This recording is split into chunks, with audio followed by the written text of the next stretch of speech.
It's 1:58 in the morning. You've just taken the white flag. You're side by side with two cars for the race win, foot buried in the brake pedal, praying your car doesn't snap loose beneath you. You cross the line. Second place. Relief floods in. 30 seconds later, a black flag drops on your name, and you're not second anymore. You're 29th. And the man who does this to you isn't a NASCAR official sitting in a truck. It's your own boss. 12 hours later, on his own podcast, in his own voice, he tells the entire world you were the problem. This is the night Bubba Wallace's own team turned on him. Before the wreckage, there was a race that nobody expected to still be running at 2 in the morning. This was the Quaker State 400 at Atlanta's Echo Park Speedway, delayed by a 3-hour rain and lightning red flag that pushed the finish deep into the night of July 13, 2026. Wallace entered the evening sitting 12th in points, 83 points clear of the playoff cut line, comfortable, but not safe. Inside the garage, there's an unwritten manufacturer code: Toyota drivers are supposed to help each other at superspeedways. Remember that rule, because by the time this night was over, it would be broken twice, and so would Wallace's relationship with his own boss. Before we go further, if you're new here, this channel is NASCAR Racing World, and we are closing in on 500 subscribers. If breakdowns like this one are the kind of content you want more of, hitting subscribe, dropping a like, and leaving a comment genuinely helps this channel grow. Your support is what makes it possible to keep bringing this level of detail to every story. Now, back to Atlanta. The first crack came in Stage 2. Wallace was defending 6th place when Ty Gibbs came with a run and Wallace crossed to the inside line to hold him off. Gibbs had nowhere to go. His car made contact with Wallace's bumper, sending the number 23 spinning through the infield grass. The stage points were gone in an instant. Remember this hit, it was going to matter far more than anyone in that stadium realized that night. Wallace clawed his way back. He led 11 laps and raced among the leaders for the rest of the night, proof that the car underneath him was genuinely fast. That detail matters, because it makes what came next crueler, not weaker. Then came the white flag. Wallace was running third, behind Carson Hocevar and Ryan Blaney. 3 cars went 3 wide into turn 1. Wallace dove for the apron. Christopher Bell gave him a shove from behind that helped propel Blaney toward the win. Wallace crossed the line in 2nd place. For 30 seconds, it was pure relief. Then NASCAR pulled the footage. Under Rule 8.7.2a, advancing position below the yellow line is not allowed. The black flag dropped. Wallace fell from 2nd to 29th. 27 points vanished in an instant. Wallace didn't accept the call quietly. Speaking to Fox Sports' Bob Pockrass, he insisted the rule required advancing position, saying flatly, "It says advancing your position, which I did not do." NASCAR's Vice President of Racing Communications, Mike Ford, gave the direct counter, stating that officials determined he did advance his position in a couple of areas. 2 sides, 2 flatly opposing accounts of the same 3 seconds of video. From there, Wallace, his crew chief, and team president Dave Rogers walked to the NASCAR hauler for a 31-minute closed-door meeting. Inside that room, the telemetry actually worked against Wallace's case. It showed he was on the brakes trying to give the position back, but Gibbs' car was still pushing him forward from behind while he sat below the line. The same driver who wrecked him in Stage 2 was the same driver whose push helped seal his penalty on the final lap. You couldn't script that sequence if you tried. NASCAR's answer was final: yellow line calls are not appealable. Wallace left the hauler with 4 words: a penalty is a penalty. Then came pit road, where the story shifted from a rulebook argument to a personal one.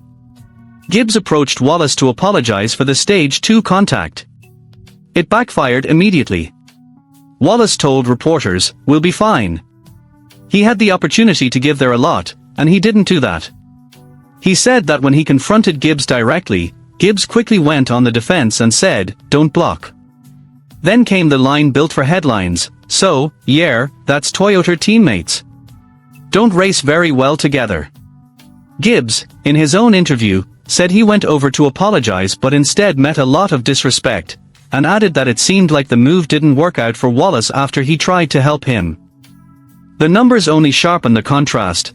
Wallace finished the night with 9 points, while Gibbs finished 5th with 38 points, moving up to 4th in the standings. His night improved because of the exact sequence that wrecked Wallace's. That brings the story to its real center, Denny Hamlin. Hamlin sits in an almost impossible position. He is co-owner of 23XI Racing, Wallace's own team, and at the same time a driver for Joe Gibbs Racing, Ty Gibbs' teammate. Whatever he says publicly, someone in his own garage gets hurt by it. On his podcast, Actions Detrimental, Hamlin did not stay neutral. He laid out a blocking philosophy that quietly leaned against his own driver. He said a block is fine as late as needed, as long as it doesn't force others to check up hard. He added that the driver making that block has to accept that person's not going to lift enough to save you. In plain terms, Hamlin did not say Ty Gibbs made a mistake. He said Bubba put Gibbs in an impossible spot, and if Gibbs doesn't lift, that's on Bubba, not on Gibbs. To be fair to Hamlin, he did not single out Wallace alone.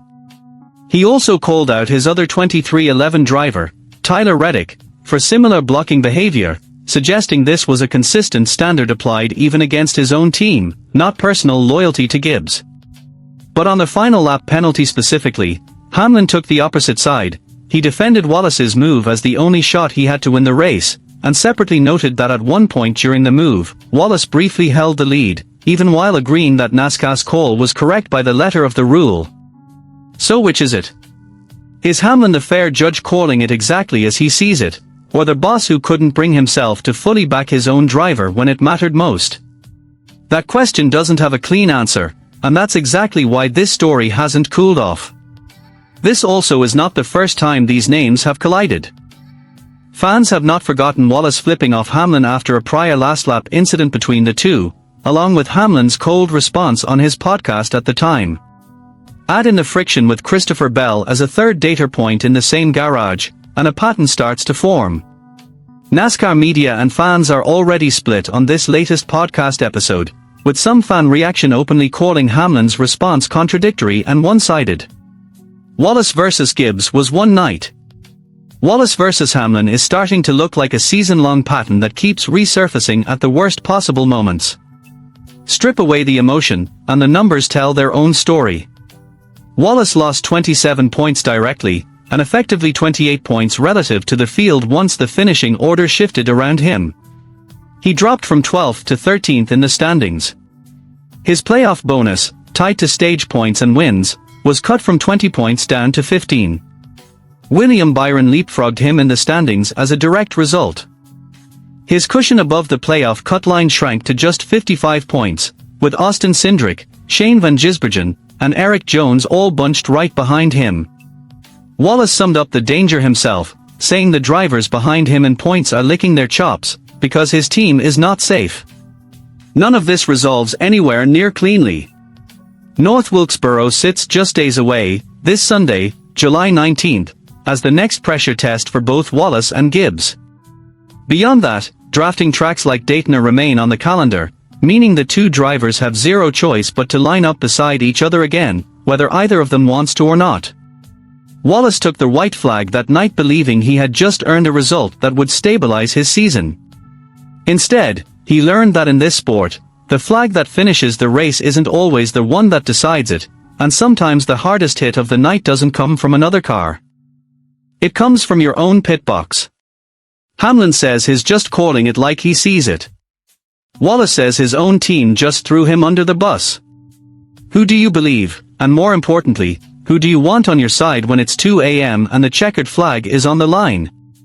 Drop your verdict in the comments below, and if you enjoy real NASCAR breakdowns like this one, you'll like what's coming next. Comment, share this video with another NASCAR fan, and subscribe to NASCAR Racing World so you don't miss the fallout from North Wilkesboro this weekend.